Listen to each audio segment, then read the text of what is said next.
Thank you. Why don't we begin this last session? In some ways, this last set of topics is going to bring us full circle. We've covered the gamut in this conference, and I think that as we come towards the end and we start thinking about opportunities for action, at the Nanovic Institute, it's typical that we look at Europe. And when we look at Europe, we see something really interesting happening in Berlin, in particular in the Kreuzberg neighborhood. There's a particular garden there that is springing up that is most impressive and very exciting. And it's an experiment, but it's not only an experiment in gardening and food production, but it's also a social experiment. And as we look around South Bend and we see the Unity Garden movement, we see things happening in reclaimed plots. These are not just, obviously, food production. This is also a kind of social production and a kind of politics. There are new forms of economics here. There are new forms of social organization, perhaps. So there are people doing this in Europe.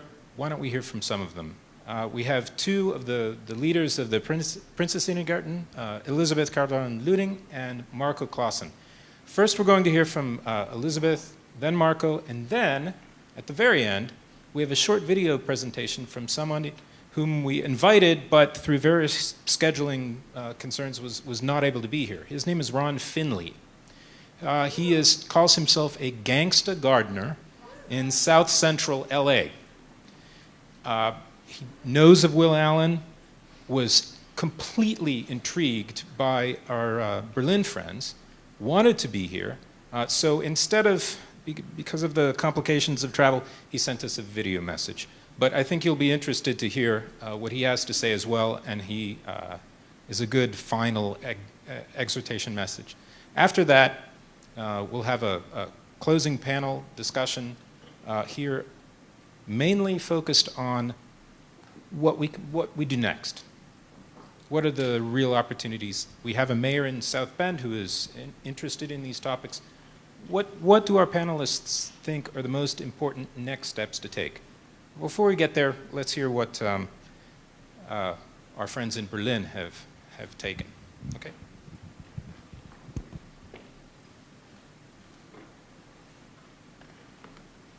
Hello. First of all, I want to thank the Nanovic Institute for the great invitation. It's been a really great day, very illustrious group of people here today. And I'm very happy also to be able to see this campus finally, which I've heard a lot about. I want to, just shortly about myself. I'm a political scientist. I made a quick detour in the development aid sector and have now been following the Prinzessinnengarten since 2009. I'm also the founder, together with the Prinzessinnengarten, of the association Common Grounds, where we are building a consultancy network for new garden initiatives in Germany. I want to see here if I got this. Today I'm going to talk to you about the Prinzessinnengarten, tell you a little bit about what the project is about, and also want to show some topics or some functions of what this garden has, but also other similar gardens. Prinzessinnengarten started in 2009. The original inspiration came from one of the founders who had been to Cuba, where he got to know the agricultura urbana. And he had that idea, he liked that idea. Of course, that was an answer to the peak oil crisis in Cuba in the 90s. But he kept that idea going when he came back to Berlin. And finally, in 2009, he, together with, this was Robert Shaw, one of the founders, together with Marco Clausen, who you will hear later, founded this garden. It's on a 20,000 square feet plot, or 6,000 square meters plot, right in the center of Berlin, in the neighborhood of Kreuzberg. Kreuzberg is a neighborhood that is traditionally known for its large migrant population from the Turkish and Arabic countries, And now it's also known for its new recent migration, where people are coming from the southern parts of Europe, or like myself, coming from the northern parts of Europe, Sweden, Denmark, and so on, which are called the creatives. So it's an interesting neighborhood because two very different worlds are meeting, but it's also a neighborhood that's right now under a lot of gentrification pressure. The plot of land that we got, we are renting it from the city, had been empty and neglected for the last half a century. Originally, it had been a huge department store that had been bombed during the Second World War, and since then, the department store had been torn down, and nothing had happened on this piece of land. So when we got the keys, or went through the fence, because the keys were not existing anymore, it was very dirty, of course. It had a lot of trash. It had been used as a trash bin for that time, and it was a huge plot. So, we were a little bit overwhelmed with the work that we were confronted with, especially since we got this land in mid-June, which means that we should have started several months ago. Fortunately, we had a newspaper article talking about this idea, where we had also said that, well, on this and this date, we're going to start up, we're going to open the doors for the first time, and anybody in the community can come and help us pick up trash, which is not a very sexy proposal, maybe. But so we weren't really expecting a lot of people. We had bought some gloves and maybe 10 or so gloves for people to come, but at the end we had 150 people coming, and we were very surprised and, of course, very happy to see what kind of willpower is there from the people to engage in their neighborhood. We had not promised them anything like their own plot of land, and there was definitely didn't look like this when they came. So it was a very good first experience, and it was exactly that what we wanted, because we were aiming at creating a participative garden for everybody. We are growing food crops organically. We are doing this without using the ground that we are on, because it is contaminated probably, and because it's not really any soil on it, and because we had an interim lease. So we are always gardening in these kinds of containers. To give a little bit of an idea, this is what it looked like exactly when we got there. And this is the cleaning up action.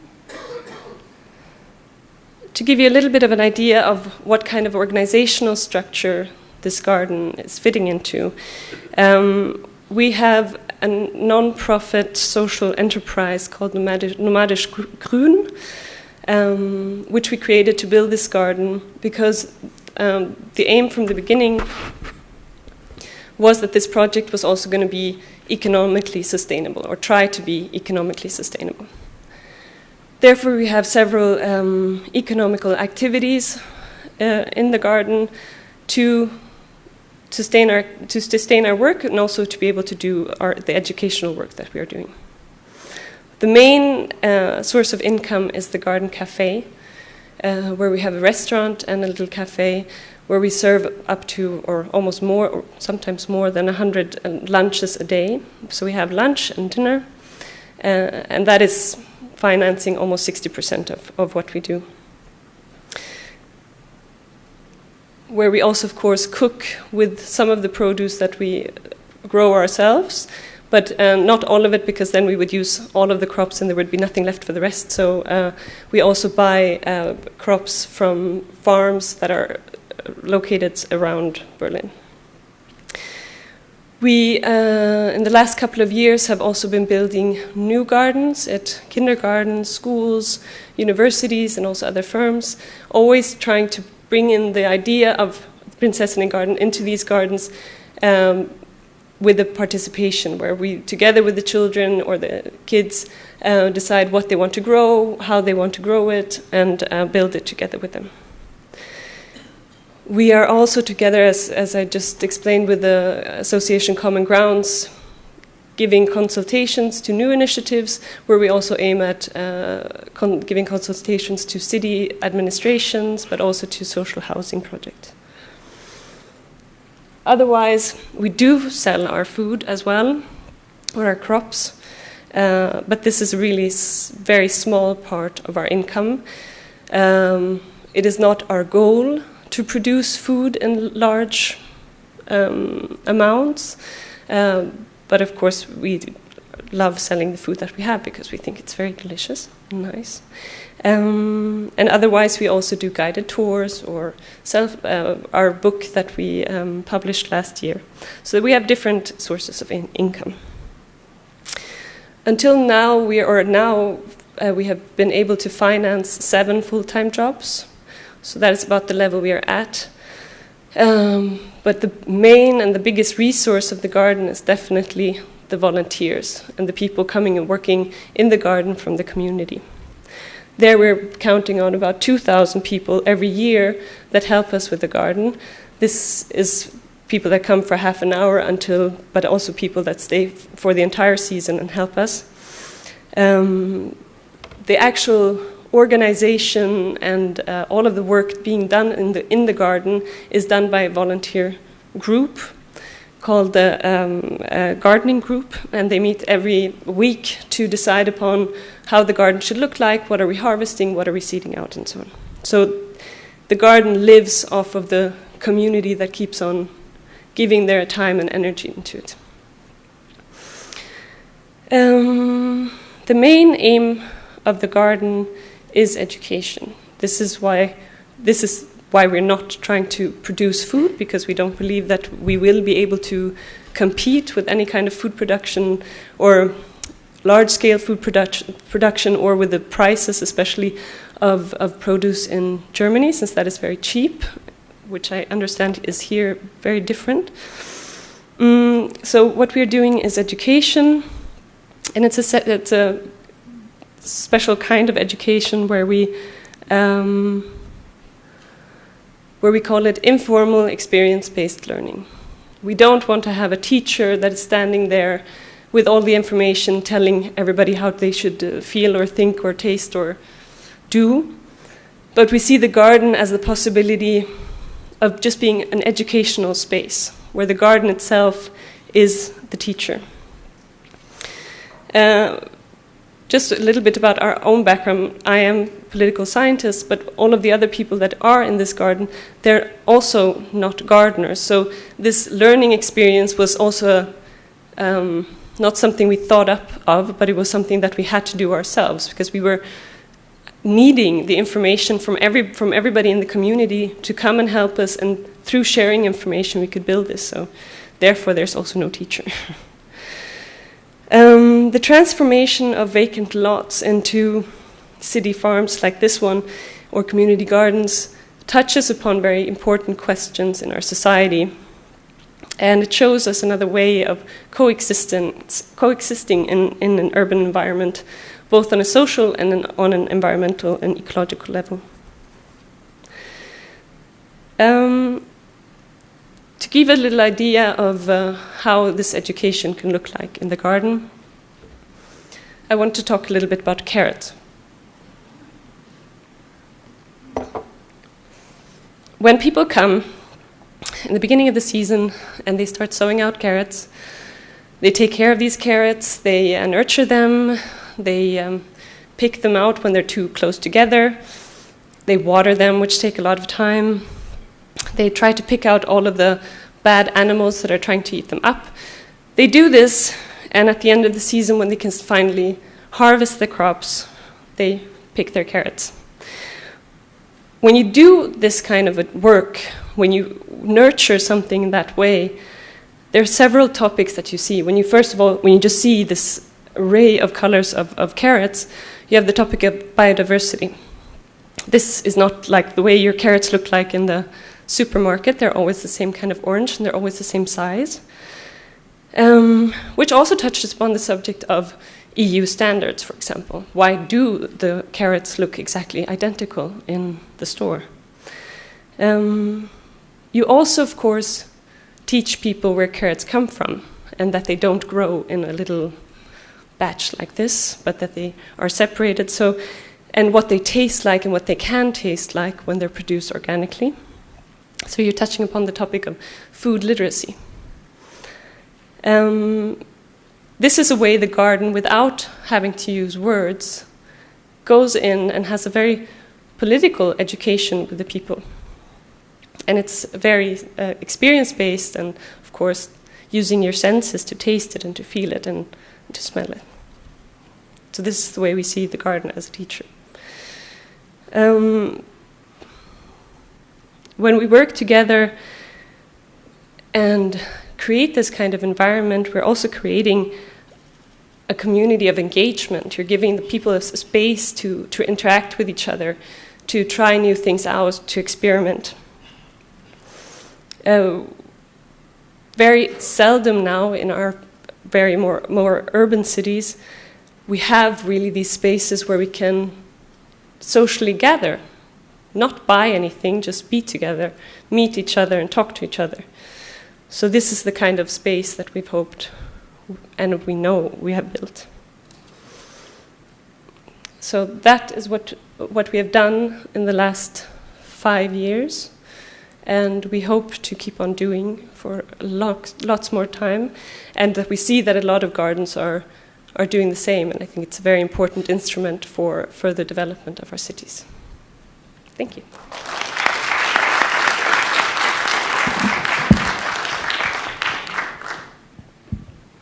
Lucian. Can I just offer a correction of the scale of your garden, because it's 60,000 square feet. But that would mean that 10 feet are in 1 meter. And that can't be. Square feet. Yeah. Okay, 60 yeah. square No, feet. I say just to, because we talked yesterday about it. Okay. You didn't believe me. No, I didn't believe you. Yeah, okay. It's huge, it's very big.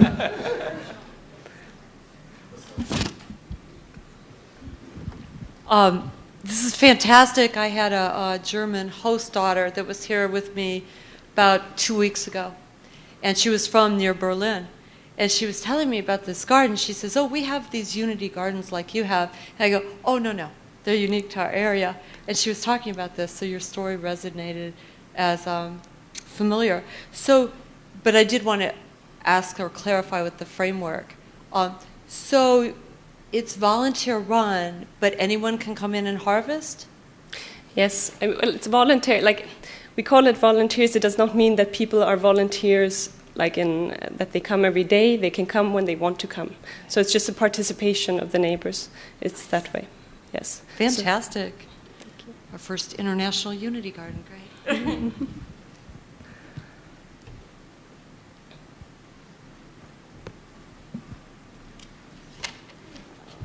Great.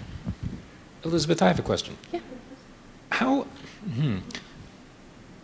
as I look at South Bend and Chicago and think about unity gardens, and then I think about the European Union, governments, policies, the immediate question comes to mind is, how do you ensure that the food that you're growing is not going to be tampered with by people who don't want the project to succeed? Like, what is, it seems that this could be a very fragile garden.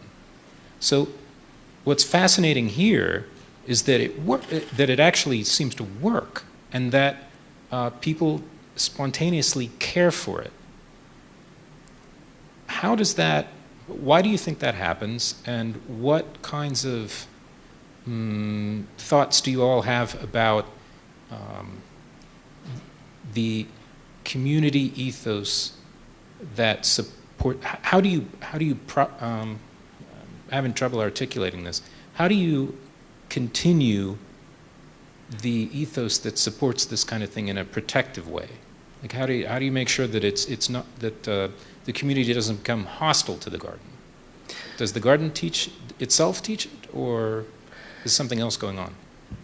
Well, about this, people would come in and do something bad to the garden. I've not really thought about, because I can start like this. When we got the garden, or we got this plot of land, we had some cases of vandalism right in the beginning. It was a trash land, as you see, and people felt exactly the way this plot of land looked about it. So, but as fast as they saw that something was starting, like people were there and using it, this vandalism stopped. And I think it is because we have a lot of public spaces in Europe. They exist still. They're being put in question, but they're there. But they are not active public spaces. You can go there and sit down, that's it. But you can't go there and do something. You can't hang out. It would be totally inappropriate to start talking to somebody next to you on the bench. But here you have to talk to somebody because you need to get the information of how you do things. I think creating that kind of an environment speaks for itself after a while. We don't have to keep on doing that. I think the only thing we have to be careful of and instead nurture is to keep it the way it is, and to keep that space open, and to make it possible for people to engage. Of course, you have and I bet Mark will talk a little bit about it, about this gentrification pressure, where a project like this can be seen as that type of project. But what we are doing is opening space that had been closed for the public, and now making it a space where people can come and use it and interact. So I think that's why the acceptance is there. Mm-hmm.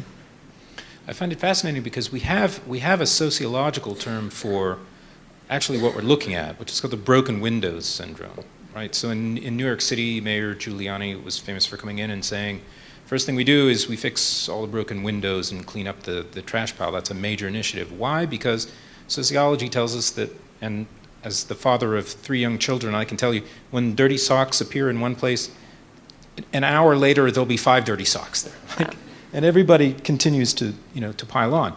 But we don't have a term or a language, or at least I'm not aware of it, maybe somebody in the audience does, has for the reverse process. Mm. What is the opposite of the broken window syndrome? Do we have a term for that? I don't know if there's a term, but this is not unique to Berlin. There was an article, I think it was New York Times, that talked about plant tomatoes and harvest lower crime rates. So this is really, you start cleaning up the neighborhood and people take pride in it, and once they're a part of it, they want to keep it clean and they protect it.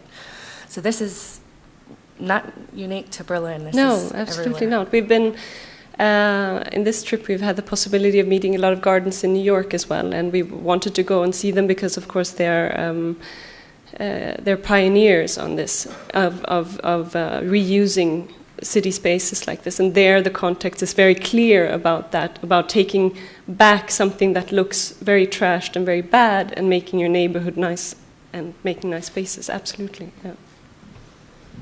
Just a curiosity, how do you manage the turnover of people? Because especially in gentrification area, there are a lot of young people like you that at the first opportunity move from Berlin to Milano, and from Milano to New York, etc. So the community has a big turnover.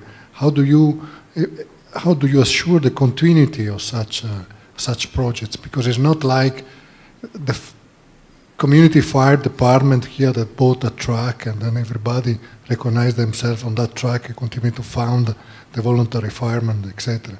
This is a project that needs continuity. Yeah. Also in the future when you have left, for example. I won't leave. No, but first of all, Berlin is experiencing right now a huge migration to Berlin, not away from Berlin. So there's a lot of people coming to Berlin and not moving away. Of course, the continuation part, when you're working with volunteers or working with participatory projects, is always difficult. And it's always because one year one person comes and plays a very important role, builds something great up in the garden, and the next year she or he studies someplace else or got a job or something. Of course, that's difficult, and I think that's why it's important for us to be ourselves the continuators because we are the ones that are working there every day, so we don't disappear. Or this, like having this economically financed non-profit behind, where you have the people working all the time, that gives it that kind of continuance. This might be, as this becomes ever more attractive, it becomes this kind of garden becomes of greater interest to the city itself, and the city starts to take pride in it. Other things start to happen. Let's hear from Marco about what then happens.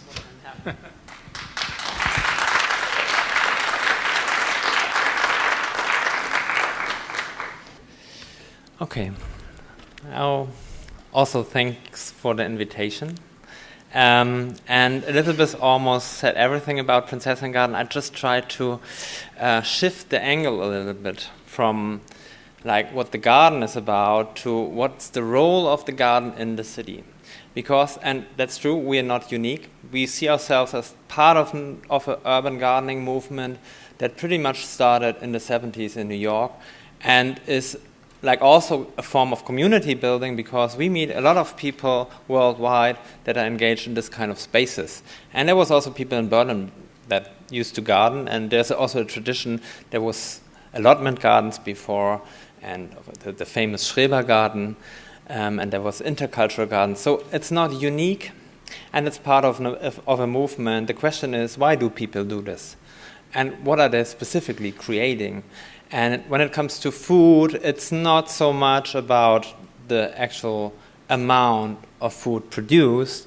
It's more about bridging a gap that maybe came into existence with the industrialized city that drove apart city life and production of food. So we were completely divorced from where food comes from, how does it look like, how does the work look like, what's giving into it, and so on. So these gardens have, I think, when it comes to food, the function to gap this bridge, to make people aware what food is about. And another role is, and that's also specific with the Prinzessengarten, and there we maybe are unique because it's a public space that brings together a lot of people, because we have different functions and we are very central. When you look at the map of Berlin, it's actually 500 meters from the geographical center, and we have a huge metro station in front of the garden. So around 50,000 people visit this garden every season, and that makes it a public space. And we had the chance to do this, of course, because history divided the city. And what is now the center of the city used to be the edge of the city. So that's why we have in the middle of the city a lot of space that we can use in that way.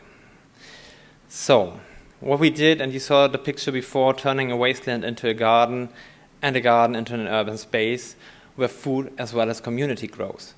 We call it urban agriculture, and we stress the term urban because urban life does not mean for us a lot of buildings and density.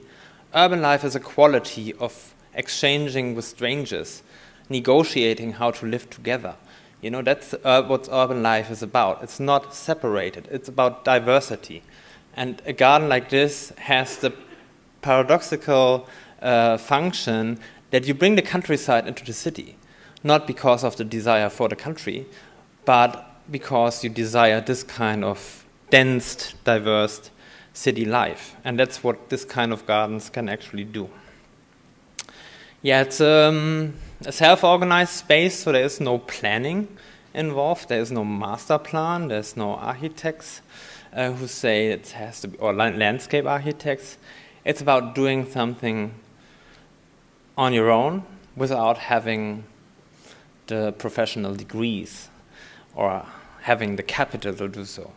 So, and it has different functions. Elizabeth already mentioned them: informal learning, deceleration, so also a different approach to time. When you garden, it's of course, you have to have patience. And it's a different time regime. It's a kind of a local and social business. It fosters ecological as well as social diversity, and it empowers people because they do things on their own, and they learn a lot. So we learned a lot about not just gardening, but also organizing the community, how the city works, and so on. And we also produce some food. It's what we call, it's an informal place. You know, you have to figure out yourself what to do there. There is no schedule, there is no plans.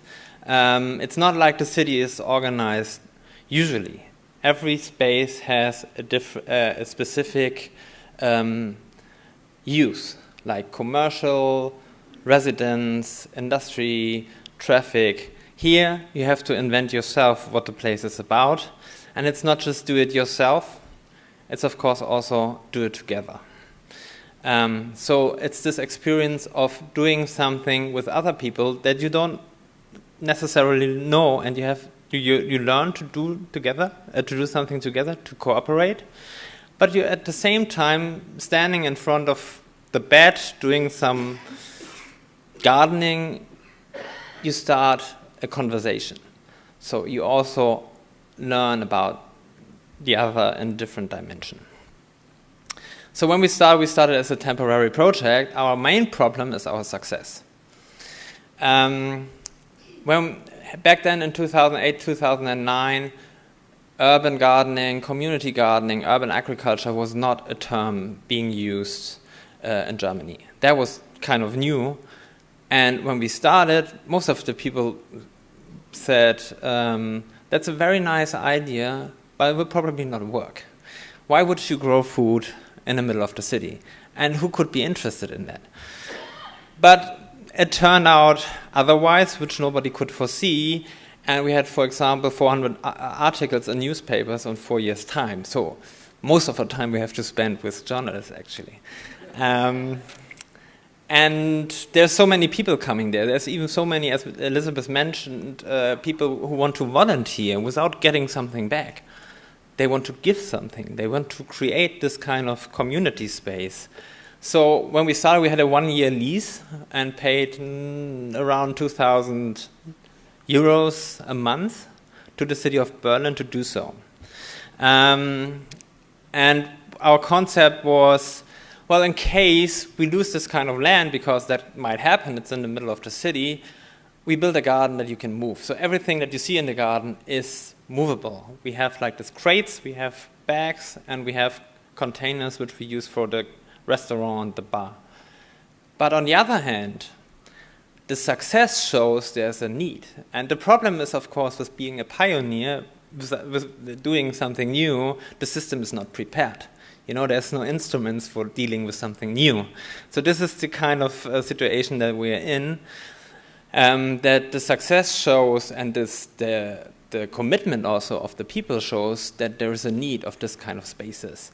And it's not there yet. So we actually are now thinking of shifting the term from temporary use, which just says that you come and go in between, to normal uses, whatever that might be, to pioneer use. And we're kind of taking the example of the plants that we find on this kind of wastelands. You can call them pioneer vegetation.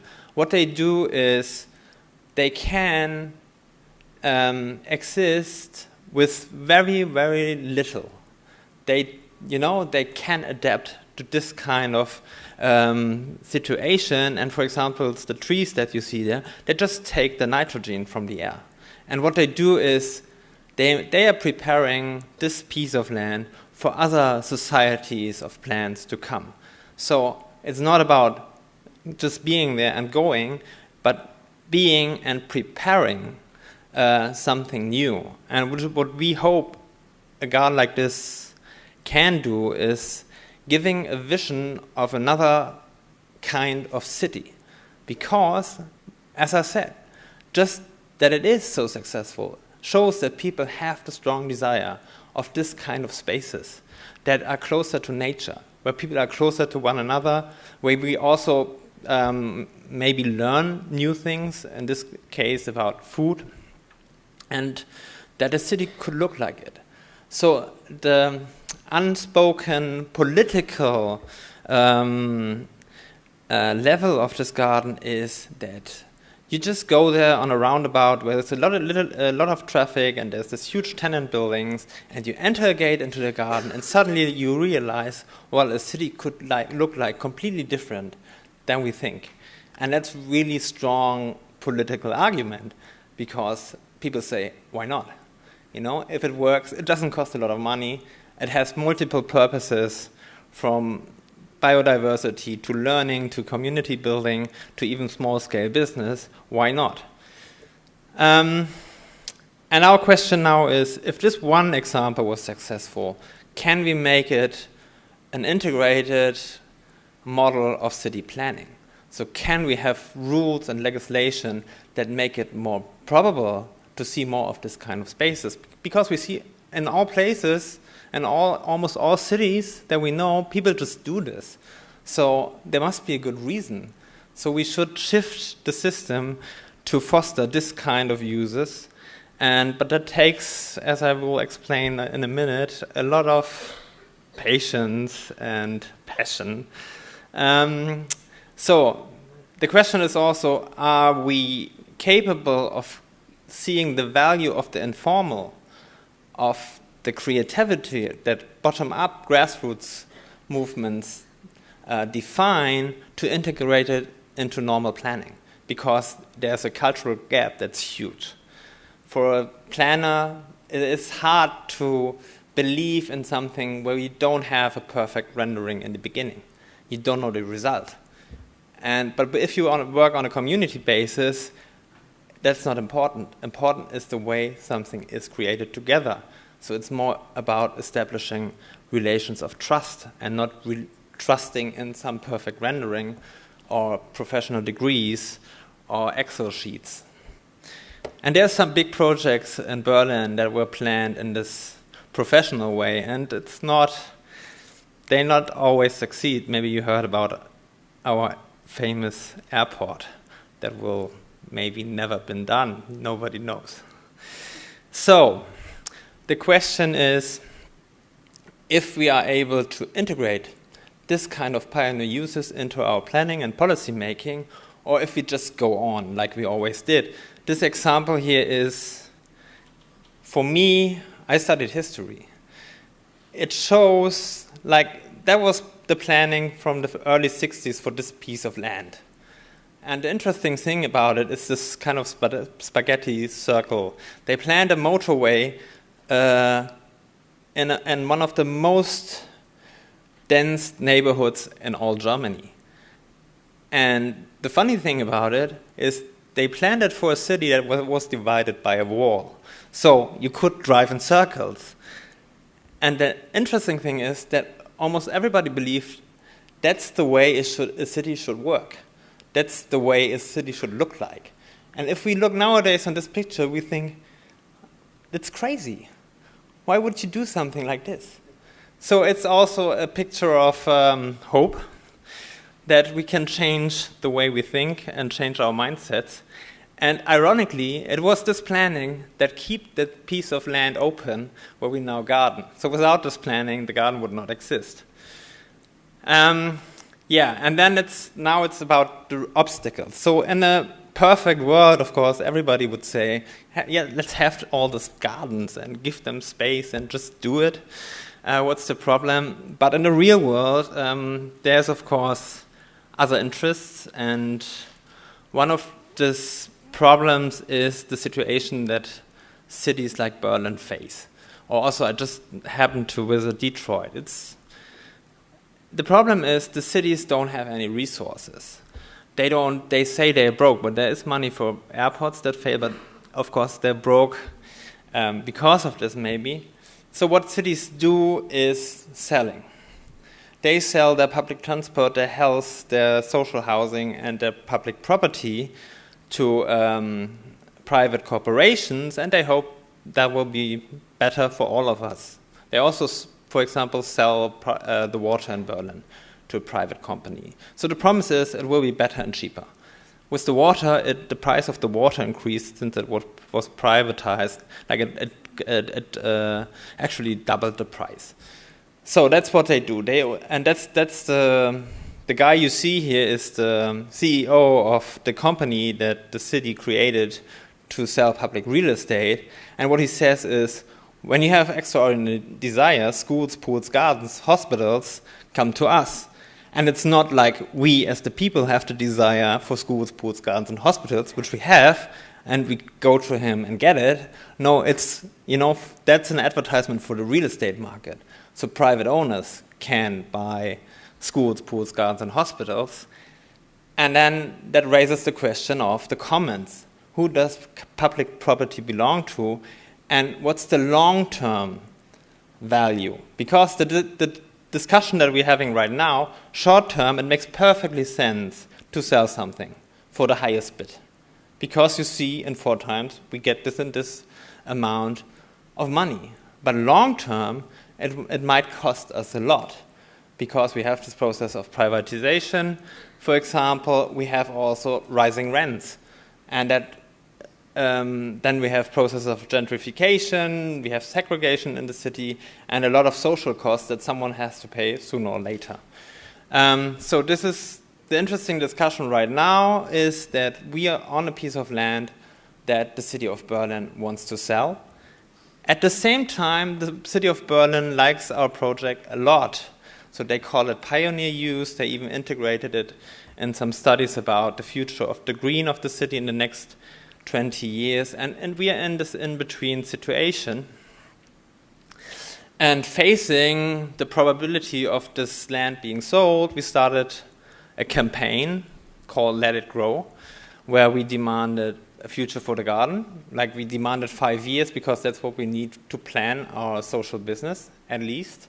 We demanded that people should have the chance to get asked if, like, the neighborhood changes and public property is being sold.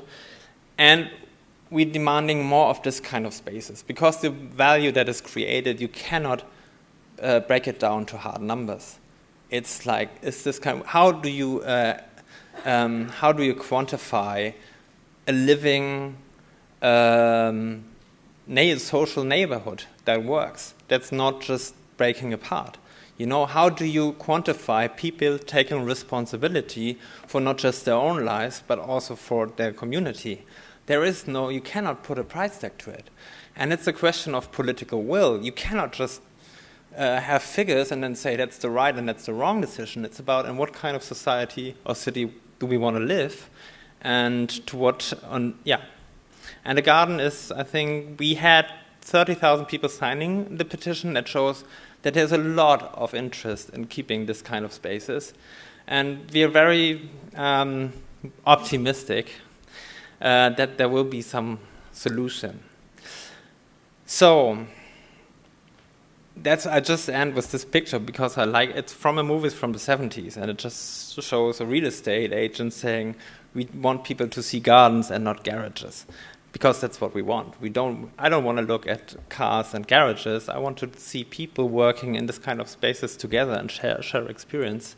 And for us, we're not changing the world, and we will not produce enough food to feed our neighborhoods. But what we do is, in creating the spaces, is also nurturing a sense of cooperation that might help us being able to face challenges that we'll see in the future. So when we talk about food shortages, for us it's more about making people aware of this problem and showing them alternatives. For example, we had this discussion about the productivity of industrial kind of agriculture.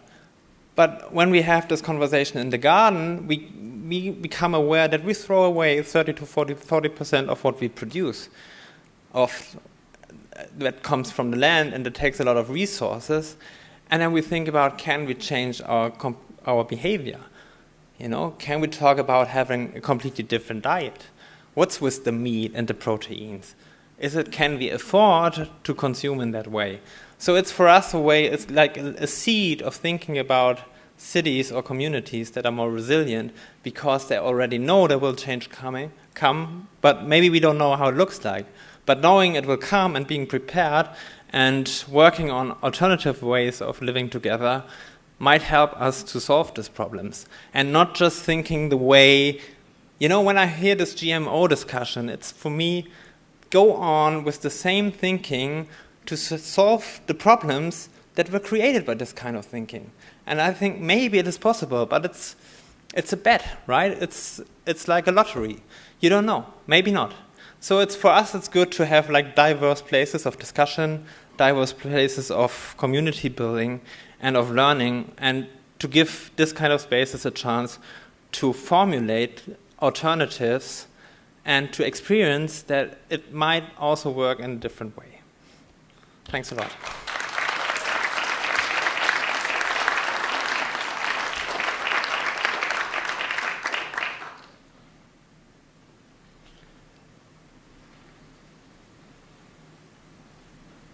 So as you build your model in terms of, getting the pioneer aspect and getting people talking to one another, do you foresee that it could turn into growing food to feed the neighborhood in the future? Not the specific place, but I've seen now spaces in Detroit where they're planning on doing this. And there's, of course, subsistency is an issue. And when were having victory gardens back in the days, they created quite a lot of food. So I think it's possible. But for us, it's more like in a city like Berlin, this is very dense. For us, it's more important to think about strengthen the relation to the region. Having like a new connection with the region, because what's going on in the region, just to give you an example, is they grow a lot of corn to produce biofuel, and there's this huge metropolitan area, and it doesn't get any food from the region because they're producing biofuel, and that's of course a problem for the soil, because if you do that in a couple of years, then the soil might be gone, and then we have also climate change and different forms of weather that erodes also the soil. So we're thinking this kind of gardens can strengthen this kind of connection and help small-scale farming to be implemented. My name is Nicole, again from Rise Up Farms and Elkhart Local Food Alliance. And I'm interested to hear more about gentrification. Both of you mentioned that, and I think that's a really important question as we talk about accessibility to food, and not just in particular like neighborhoods or geographical regions, but in the businesses and microeconomies that we're creating, and how to, if you guys have experienced or have thoughts about how to do this kind of work of creating public spaces, recreating the commons, whether that's for production or more for social engagement, in a way that really does bring people together across socioeconomic and racial divides, in a way that continues to do that and doesn't just outprice or push certain groups of people away as it blossoms or whatever. Do you have thoughts?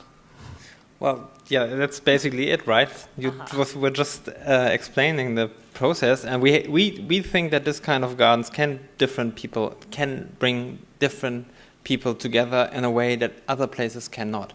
Because the good thing about food is we all share it, and it's all for us very important, and it's very easy to have a discussion around food. So that really bridges a lot of differences, though I have to say it's hard, for example, to reach out to specific families for example, language issues. So this is, for example, why we go in the schools and the kindergartens, because this kind of families don't come into the garden to the volunteer days, but we can go into the schools. And this is why we have to adapt also. We had this very romantic picture of they will all just come, but it's a lot of work. And we had a teenage project about planning, and there we had another incentive, because we said we are all amateurs and we get some project money and we just share it because they all contribute. And it's also the teenagers that had the ideas, and they were the most creative part. So you also have to, that's I think crucial for this kind of thing, is also to have job opportunities and economic opportunities. So with the volunteers in the garden, we don't make any money in the garden itself with selling the crops, but we build gardens in other places. So the people that volunteer in the garden have the chance to create income. And that's also a form of fostering diversity, because it's not really unskilled labor, but a lot of people can have access to this kind of labor. It's the same in the restaurant and the bar. Hi there, my name is Patrick. I'm a senior here at the university. I just had a question. It sounds like with all this, with all the appreciation for the garden, that there might be increased demand. How do you decide who gets to grow in the limited plots within your space? Elizabeth mentioned there is a gardening group, and they do the planning. And of course, gardening is something that you have to do over time. And you have to know what was in that specific bed the last year and the day before. So we mixture people who have this kind of continuity. They stay in the garden for a longer period of time, and they open up for other people who can then just join once in a while.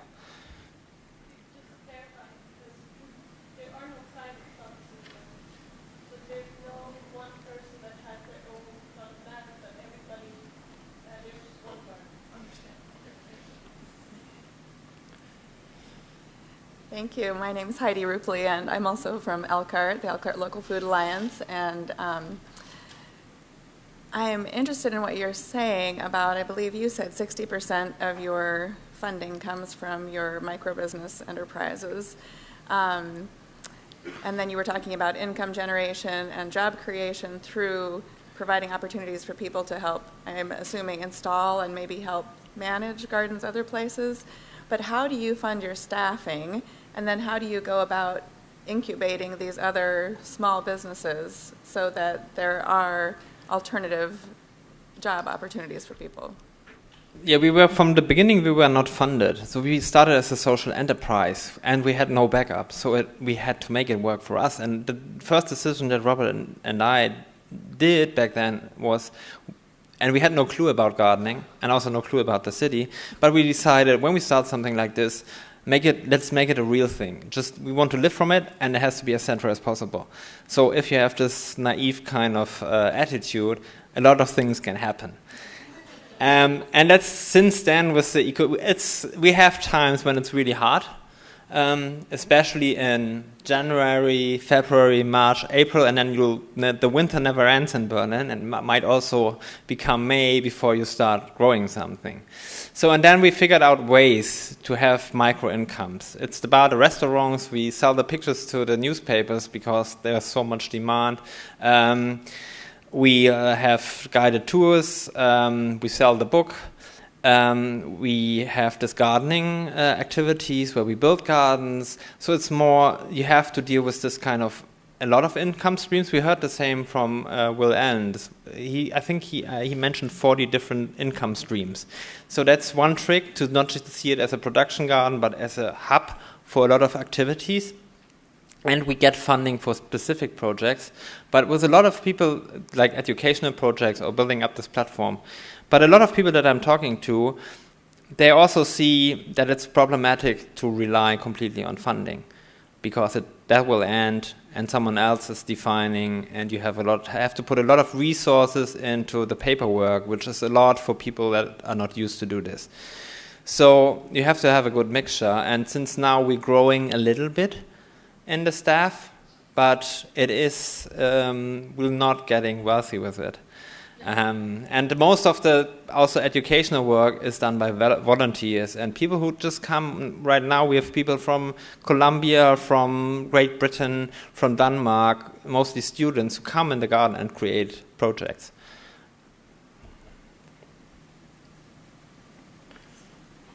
I'm surprised the city is charging you for this project, because it seems to be like a really philanthropic social engagement. I'm a bit shocked, because I thought the government, the city government you have the green, the ecologists and pirates. But they're not in charge. No, we are backed up by the borough. That is, we have a green mayor in the borough, but the city itself is, well, they're in a state of emergency. That's what they say. So they don't give money for anything, and they take money for everything. That's the situation right now, but it's maybe also the wrong way to see value. And it's when we started, they had no clue about it. You know, we ourselves didn't know what we were doing. We had just this idea. Nobody could tell us it works. And now the discussion and conversation is changing, but very slowly. I don't know if you know how cities work, but it's like it's this tanker. The green issues are, of course, on top when it comes to public relation, but when it comes to really decision making, it is a long way, you know. And if you have to compete with a, you know, one-time revenue of a few million euro that you can get tomorrow, or some long-term educational or environmental impact, you know, that's for them pretty hard to decide. No, it's actually pretty easy for them. Good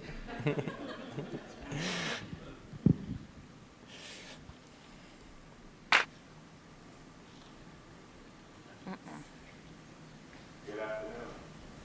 So I couldn't be there with you guys today, but you know, just trying to be in several places at one time is getting the best of me. I tried to have myself 3D clone, but it didn't work very good. I'm glad you guys are here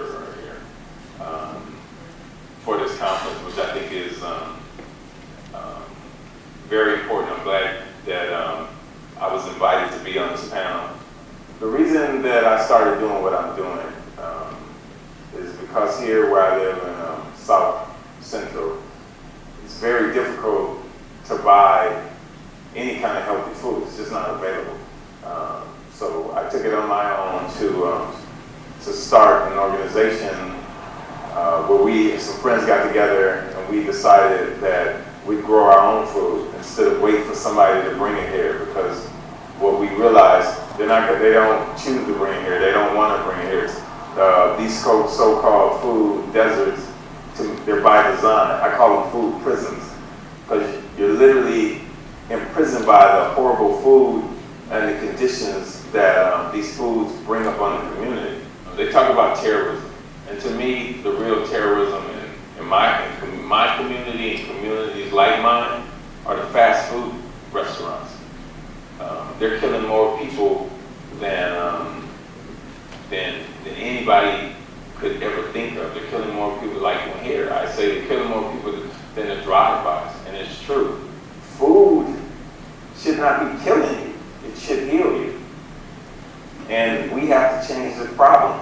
We have to change the food problem into a food solution. And again, the only way that this is going to happen is if we do it. The cavalry's not coming. That's where we figured to take this piece of land that's on the park, they know it as a parkway, and instead of planting grass, which does nothing for us, but waste chemicals and energy, we decided on the same piece of land, you amend the soil and you can grow food. You can plant your own food for us, which is what I've done. But this will be a hub for people, for you to meet your neighbor, for you to stay in contact with your neighbor, for you to learn, for you to share, for you to show kids how to grow their own food.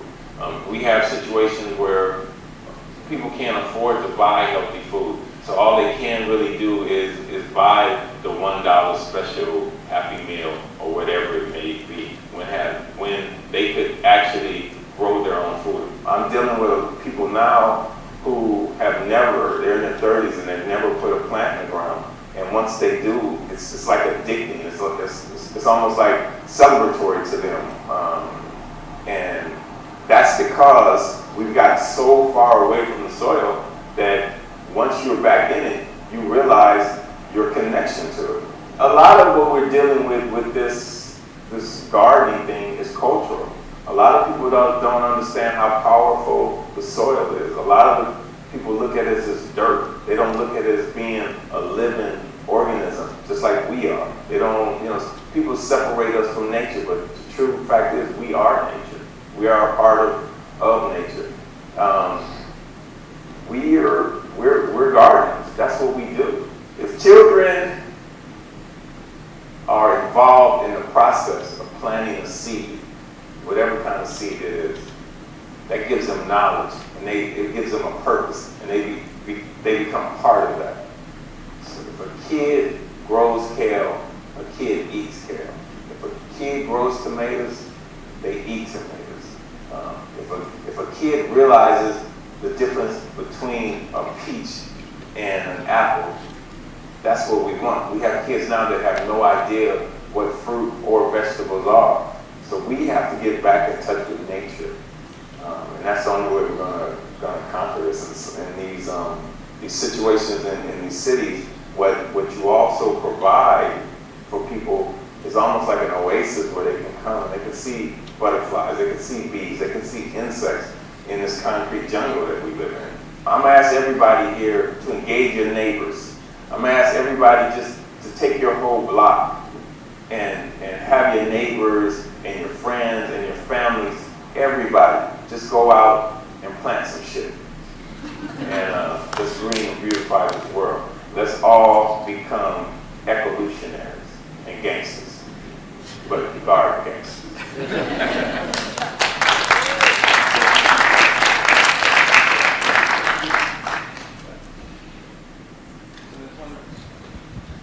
So that's one recommendation. I'd like to pass the mic to each of our panelists and ask them to give us a couple of things that we can do tomorrow. Let's start with Felipe.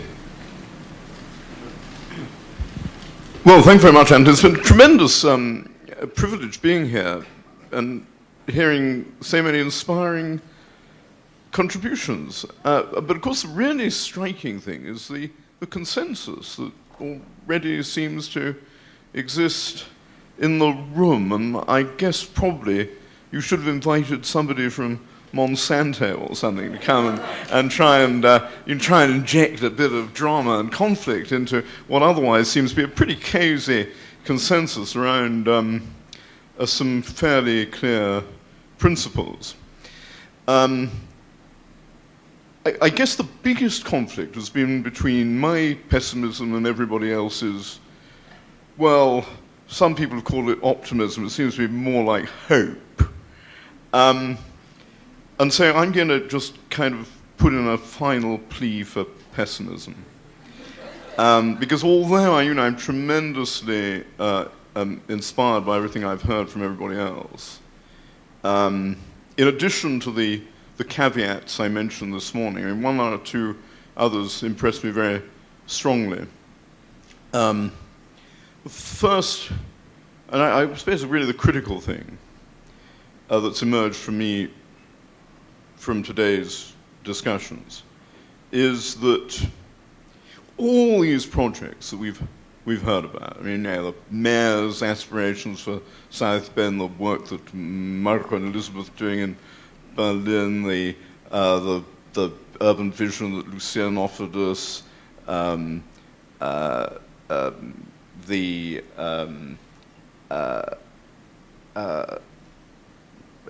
amazing, kind of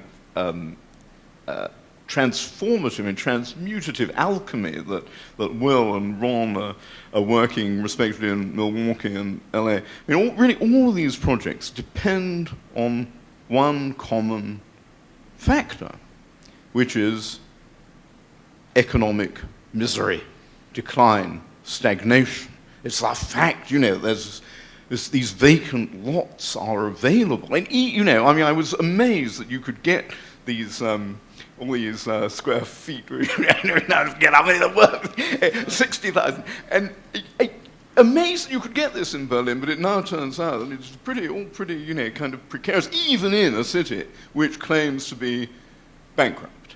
And, my fear is that, we've seen in a lot of projects of these kinds in the past. There's the allotment movement in England, there's the Garden City movement. When, Serp designed the Eixample of Barcelona, it was going to be, like Lucien's vision, it was going to have all these gardens and stuff. Within a few years, because the city was booming, all of those spaces were taken over for real estate. And I spent most of my career before I escaped the United States in Oxford, and when I went there was this great bunch of allotments right where I lived, then the property boom of the 1980s came along, and they were all, concreted over and became another kind of jungle, not like the nice one where you have your cafe in Berlin. And I'm afraid that when the economic crisis is over and recovery comes again, all of these visions are going to turn to concrete, and the best hope that we'll be left with is a sort of the sort of aquaculture that we've heard about. I mean, that's the future of solving the food problems of the world. I mean, that's where the big opportunities for huge increases in productivity are going to come. But the paradox is, the more successful projects like Bell's are, the more they're going to multiply, the more proteins are going to be delivered by fish farming, and the prices are going to cascade, and we're going to be into this cheap food syndrome, which is part of the curse of the world. I was going to show you, the last slide that I was going to show you was magnified photograph of a bunch of plankton. There's a lot of food out there. There's a lot of food out there in the earth, in the atmosphere, in the sea. It's plankton, it's edible bacteria, it's insects. I mean, a lot of those worms. Will was so great at showing us how economic it is to farm worms. Well, he's farming them to make compost. Of course, you can farm edible worms in exactly the same way. The food problems of the world are solvable. And I mean, I'm not sure that I entirely agree with Sean about the effects of growing population, because the population is going to peak. I don't think in the long term we necessarily are going to have a food supply problem in the world. There are plenty of resources there, and the population is going to go into reverse. But there is a quality problem. It's not going to be easy to get people to eat worms and planktons. And really, the underlying message, sort of echo I'm going to take away with me from today is a message about the quality of life. So I think that that's the thing which really does unite everybody, even the sort of relative outliers. I mean, Giulio's talk was so fascinating and full of lessons, I think, from Europe for the United States. It was a bit of an outlier in the conference, but it's also about quality. It's also about delivering an enhanced life through food. And although I'm not optimistic about the future of some of the strategies that we've been celebrating, and rightly so, today, the passion that all of my fellow conférenciers put into their work convinces me that people are going to remain focused on quality, and that my pessimism about some of the strategies we've heard maybe is compensated, if not by optimism, by hope that some of that passion will go on reverberating and will go on transforming the world for the better.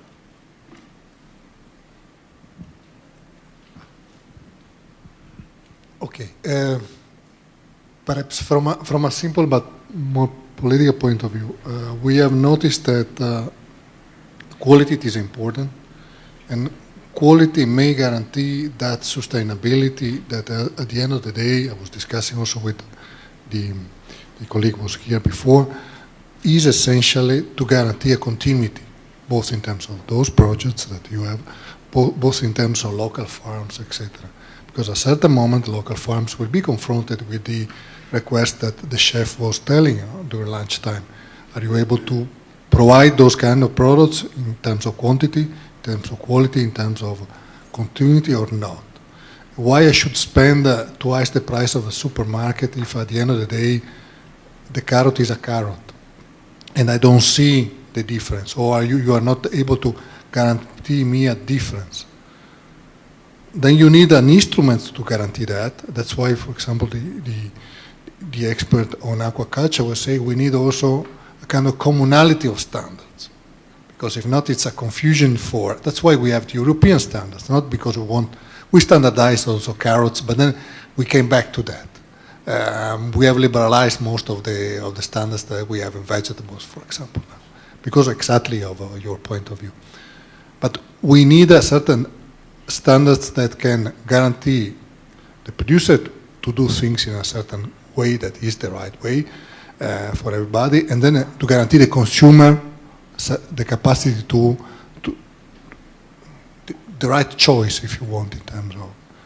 And what we have seen in Europe, that with this model, more and more, there is really a culture of quality food that is installed at all levels of society, at all levels. And it's crucial also the work that is done here at the level of schools, etc. All this movement promoted by the presidents are fundamental. We really see the difference. As a EU official, and here I finished, I've been transplanted to Brussels, Belgium. At that time, beside beers and mole, etc., certain good food at high quality, the standard population was really eating in a food desert.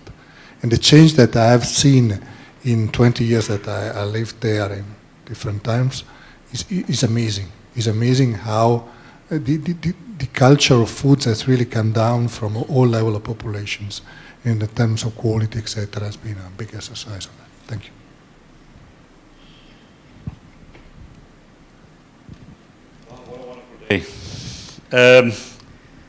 I have to keep where I am. I'm serving people food. That's what I do for a living.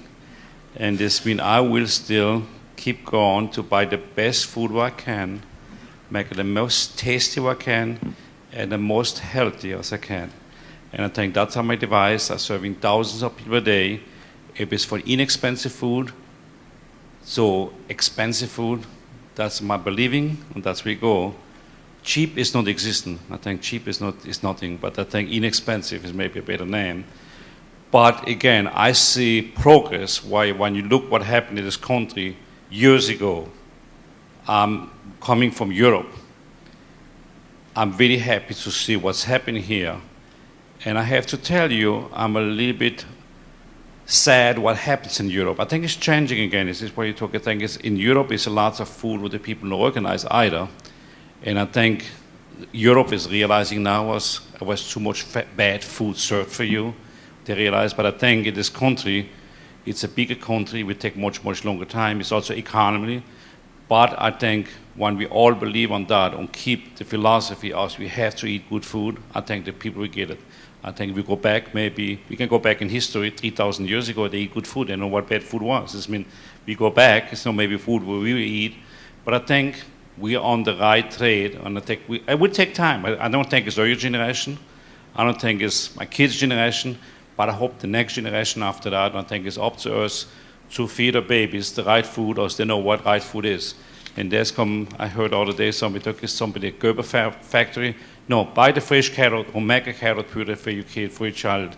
Start from the beginning, where I think lots of things is ruined already. Go back to basics, what the right food is. Get milk from a cow or not milk from a box. We never know the milk, never saw daytime. Go back to the right ingredients what you're using, and I think you will survive, you'll be healthy, and you'll be all happy. And that's all. Thank you very much. Just one word of encouragement from me, that when I look at seafood, and I really pay attention to seafood more than produce, even though we're into aquaponics now and trying to move in that direction, actually involved in a project of putting a aquaponics up in Liberia, Africa, actually, trying to get the first system up there and trying to see what it would take to feed a village. But in seafood in general, we hear a lot about a contamination of mercury and carcinogenics and heavy metals, and we also hear concerns that, a lot of farm fish is bad because they use antibiotics and they use hormones. And my encouragement is all this can be done without that. There is a scalable model that works, that we can provide protein.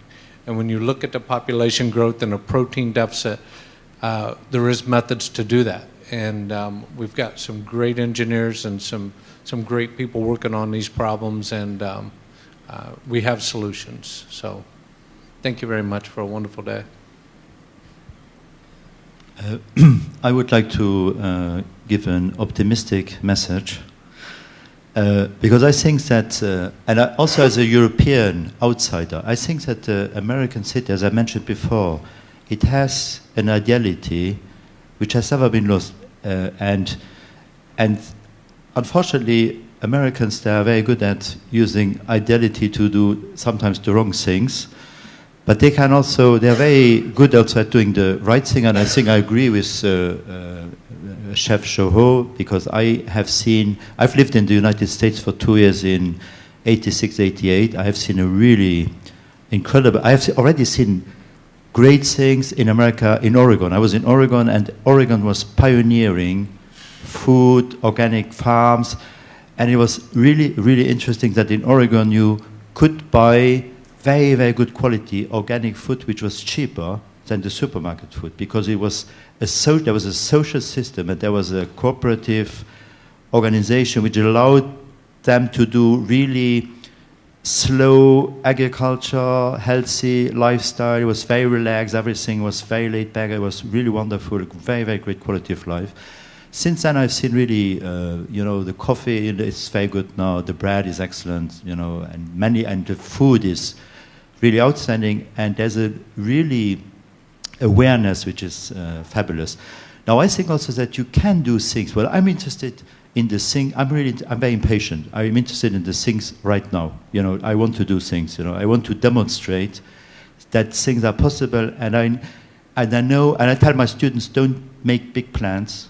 Don't make small plans, and make sure that you can maybe do them very quickly, because we need to showcase success. And when you look at American cities, you can really have, like probably 50 years ago, everybody had a garden, and it was compatible with the way houses and lots were organized. There was space enough, and there's still sufficient space on urban lots and suburban lots to have a garden.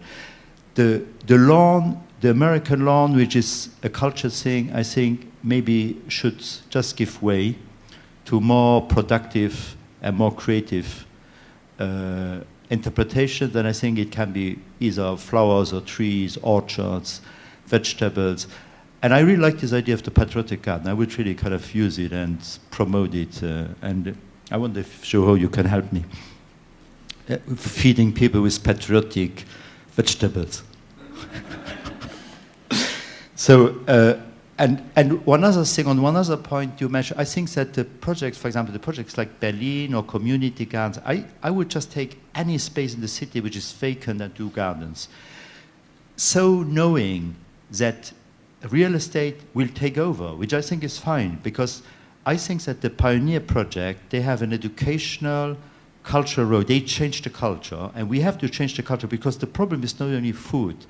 The problem is really how we inhabit this planet. How do we inhabit the cities, and how can we recreate this balance which we had between cities and countryside? And I think when you look at the traditional, the successful European cities, they had inner production of agriculture, of food, but they have also a symbiotic relationship to a periphery, where they, like what we're talking about, like some people are talking about this kind of range of 50 miles. It's kind of not 50 miles, probably 10 miles. I think in Paris it was even less than 50. Paris was probably 10 or 15 miles, and they could feed whole Paris over centuries. So finding back this kind of periphery which can feed the city, and where you kind of really start undermining the suburban destruction of the planet.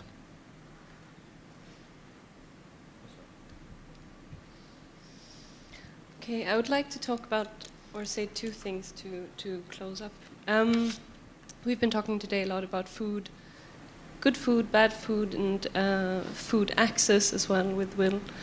And what you said this morning of the wealth inequality, I think that's where the starting point should be, because there is good food. Good food exists. People are buying good food and are eating healthy. The people that do this are the ones that have access to this kind of food. And the ones that don't are the ones that have an obesity problem and are also the ones that are poor. And I think to get this poverty issue on the table when we talk about food is very important. And not just to talk about food or food access, but also because it is a symptom of something very much bigger. And I think it might be easier to talk about food and food access and trying to make it more accessible to people that have no money, but it would maybe be nicer for the people to have a little bit more money to solve that problem as well. That's on the one side, also to have that focus in mind when we talk about food. The second thing I wanted to talk about address was the way we are doing agriculture right now. And it's for me, the perspective is not so much that our population is growing and we're not being able to feed people, because when we throw away a third of the food that is being produced, we obviously could feed a third more people. It is also about the way we are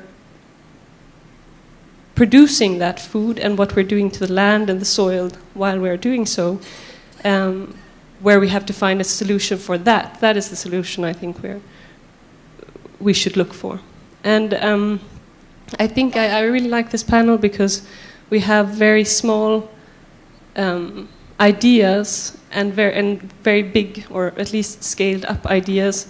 And I think this is, for me, the possible way of thinking of how we can solve this is of looking at different scales. There's not going to be one plan that is going to be able to work for everything.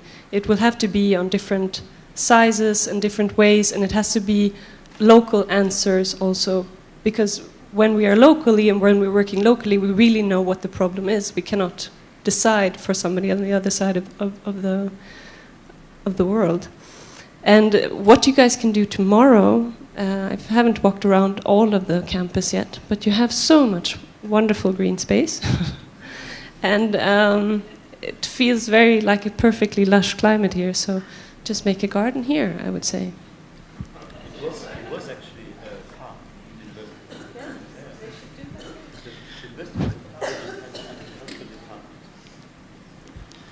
Okay. I am amazed, Felipe, how you sold us being an advocate of pessimism while telling us a very optimistic story that the problems of the world will be fixed. You know, the economy comes back, real estate comes back, and we were going to eat plankton and whatever is in the air. That was good job. Well, from my point of view, we have to think about, and really seriously think about, what if the scarcity of resources is not allowing us getting the old lifestyle of consumerist society back, which maybe the sprawl is like one very strong symbol, and that we have to talk about a different form of life and different values that matter, and not so much our consumption of resources, because they matter right now, right? It's the car, the bigness of your house, and the things that you consume that matters the most, and maybe we don't have that much resources. We can wait for a technological revolution that will change everything, like oil did, but maybe it's not coming. So I think we need a diversity of things. Even if they're not economically feasible right now, who knows? We were talking about the rise of the price of oil. That might change the economic framework completely. So I think we need this diversity. And to have this diversity, I think we have to talk again about the commons. What are the things that belong to everyone that we have to secure for the future and that we cannot give away for private interest? And this is, I think, the conversation that we have to start. And then it's also about unequal access. I was in Detroit. that is like, there was a neighborhood where people had hardly anything to eat, and the things they could eat, like Ron Finlay's, that's trash. It's a food prison, and literally 200 meters. You go 200 meters further, and then there is this abundance of stuff. But this is just a footnote. In that street, they started to recycle. And the whole metropolitan, in the whole city area of Detroit, you don't find any bins for recycling. As soon as you leave it, then suddenly you see people being able to have this kind of ecological sensitivity, but at the same time having an amount of resources spent for their lifestyle that is like, it's not reasonable, it's also not responsible. So we have to talk about the commons, I think, in the future.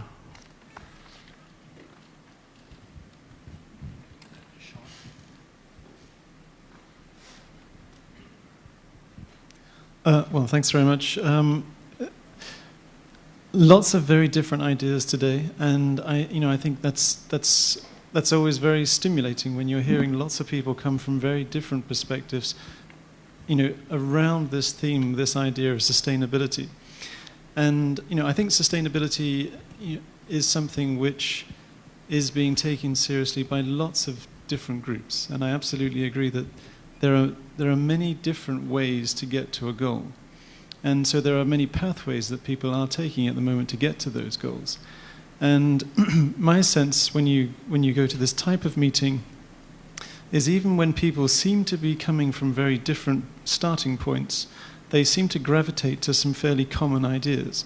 And that's also the sort of thing that you see when you do get Monsanto and Walmart and Ben & Jerry's and quite small organic farmers on the same topic. In the end, they do come down to this idea of what are we trying to achieve, what is our goal, and then if sustainability is the core to this process, it does then come down to how do we measure that, and how do we show that we are making some sort of progress or performance against those measures.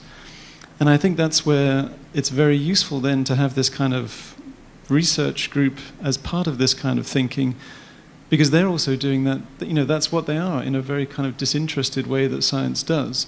It does put up the metrics and it starts to help you to measure these changes.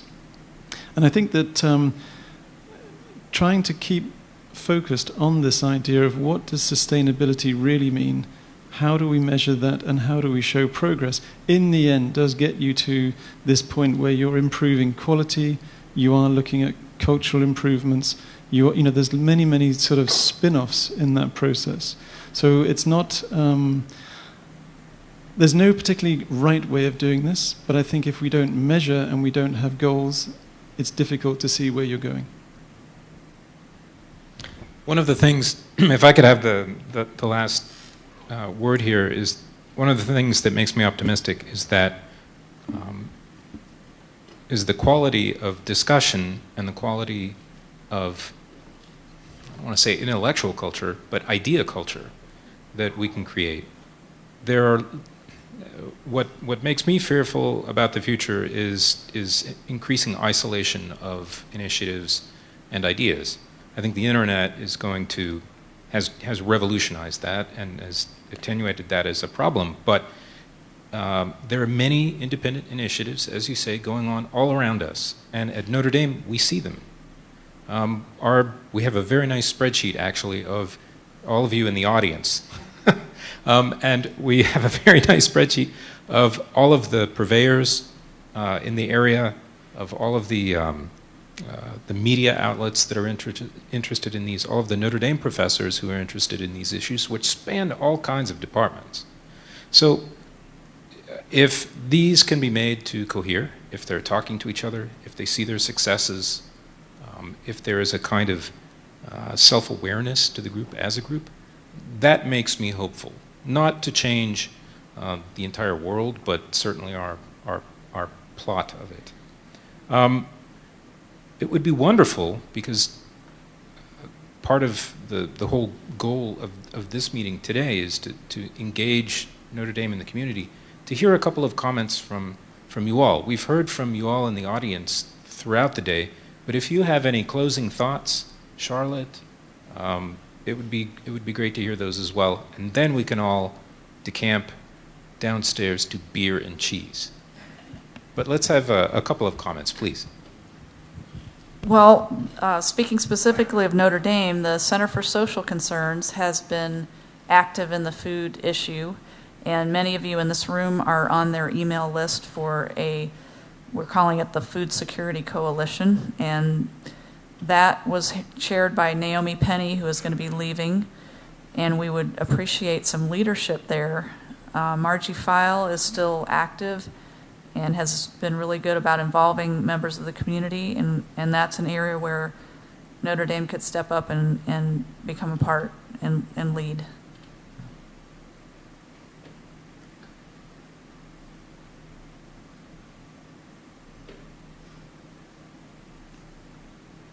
On behalf of Unity Gardens, and wow, fantastic. I'm just so thrilled that you get the same questions even that we do at Unity Gardens, you know, like about individual plots, and we try to explain free. It's so hard for people to understand, and isn't it neat that that's a global issue, and that we have a starting point. I would like to, at a certain point, we go from discussion to action, and at Unity Gardens we're kind of known for action all the time. So I would like to extend an invitation for anyone who has not seen what we do in action to come out Saturday. It's our grand opening. It's a community-wide event. We usually have about 500 people come and play in the garden and celebrate our successes. This year we are highlighting our four-season growing, our food recapturing, and our solar energy to heat the greenhouses. So please, I've got business cards, of course. Those of you who know me know that. Get my information and please join us for that and see what solutions may counter some of the pessimism, especially right here, because this is working. We're 57 gardens strong. Thanks. Thank you all. And will you all join me in thanking also the European Union delegation to the U.S.?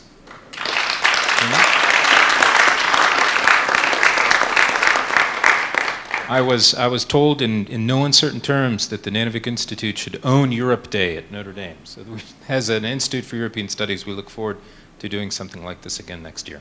Thank you.